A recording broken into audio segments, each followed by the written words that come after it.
I'm always worried about a shutdown, but I think we've been through this several times before, and we've seen it, and we know how it's going to play out. And it's going to play out ultimately with Speaker Johnson needing the Democrats to pass a short-term stopgap 3-month CR.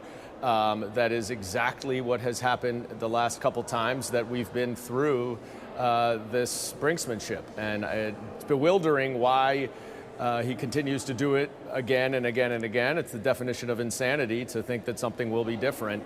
But here we are recognizing 3 weeks before that this is not going to happen. This is a familiar feeling, I'm afraid, Congressman, to your point. We've seen this movie before. The talk is then, if not 6 months, 3 months. Is that what happens? We fund the government through the end of the year, and whoever wins the election, the next president, is going to have to deal with this problem on day one. Well, I think part of the point of actually doing it in mid-December is so that whoever becomes president does not have to deal with this on day one, that we will get it done before the new president, who I believe will be Kamala Harris, takes office on January 20th. And that's the way it should be done, and that's the way that I expect it to be done.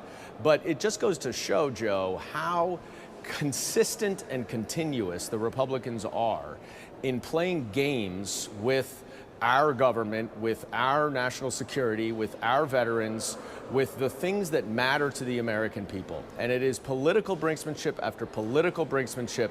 They are not serious about doing the actual work to solve the problems for the American people. That has been the story this entire Congress, and that is why Democrats need to win in November so that Democratic majority can actually do the work for the American people that the Democrat majority did in the last Congress, and that basically the Democratic minority has done this Congress, because everything that has passed Congress has required Democrats.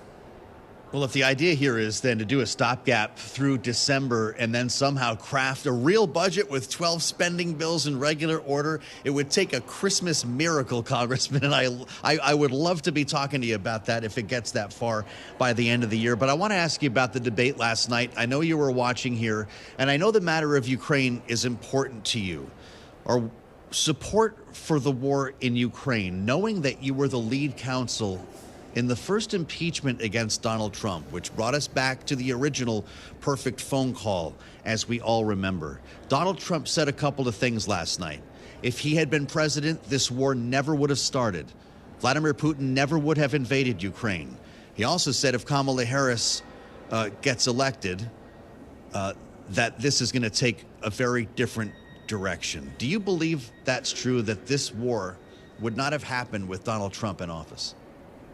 Absolutely not. The war happened because Donald Trump had messed around and undermined our alliances with our allies, to the point where there was so much discord and disagreement between Donald Trump and our closest allies that Vladimir Putin believed that it was the opportune time for him to make his illegal and improper invasion of a democratic state, Ukraine, next door to him.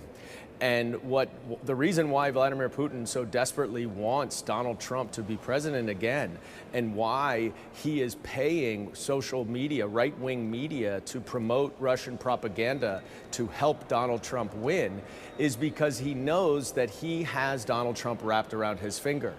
And the reality is Donald Trump could not even say last night that he wants the democratic Ukraine to beat and win this war against the dictator Vladimir Putin from Russia.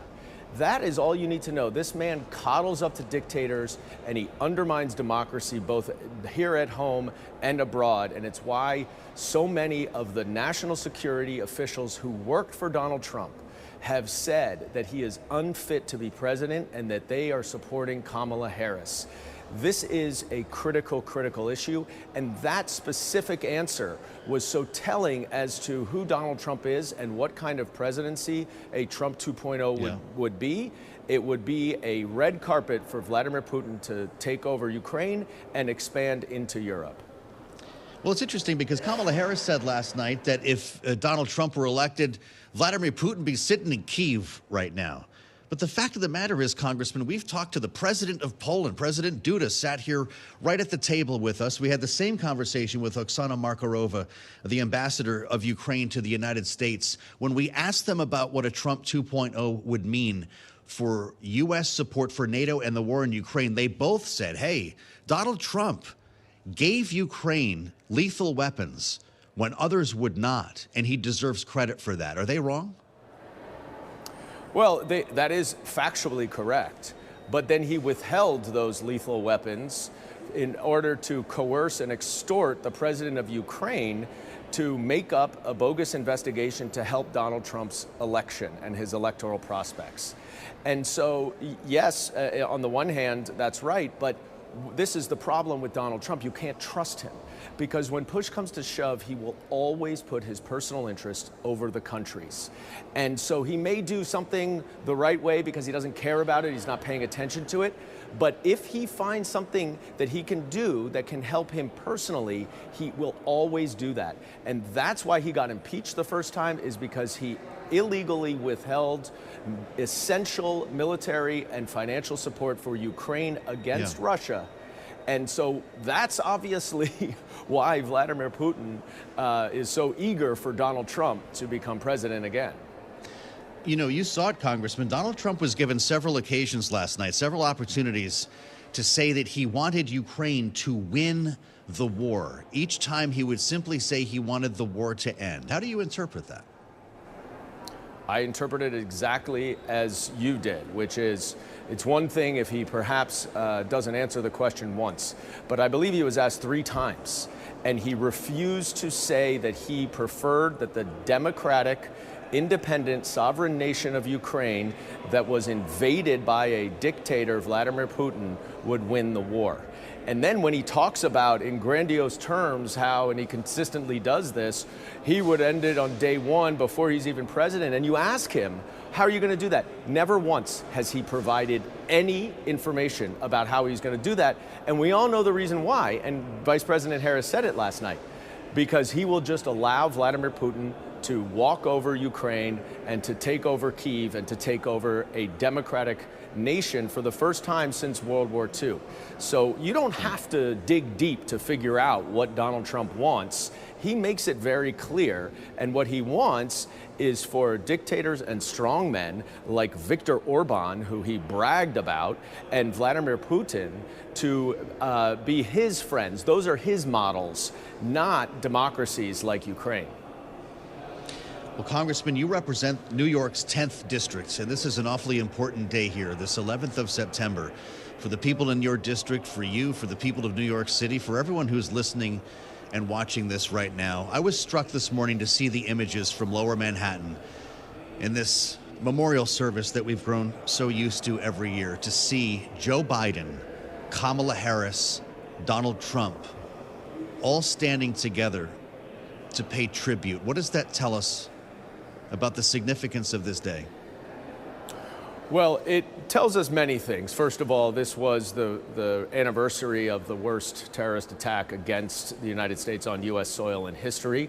And it is critical that we never forget that we have enemies abroad who want to destroy us.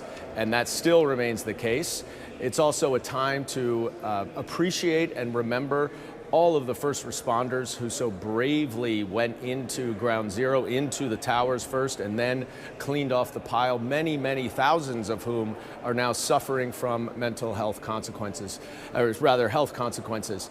But the other thing, Joe, and I think this is really, really important, 9/11 was a day that brought all Americans together, whether you were Democratic or you were Republican or you were independent or nothing. That day, we were all Americans. And this morning, as we stood there at 9/11, we were just Americans, there to commemorate one of the worst days in American history. And it is really, really important, even in our divisive and polarized political times, that we remember we are all Americans. We all love this country. We all want this country to be better. And that was, to me, so much of the takeaway this morning as I stood next to Rudy Giuliani and J.D. Vance and Donald Trump and President Biden, Vice President Harris, Senator Schumer, Governor Hochul. Yes. it didn't matter what parties we were for this day, because we were commemorating an American holiday, which is now 9/11.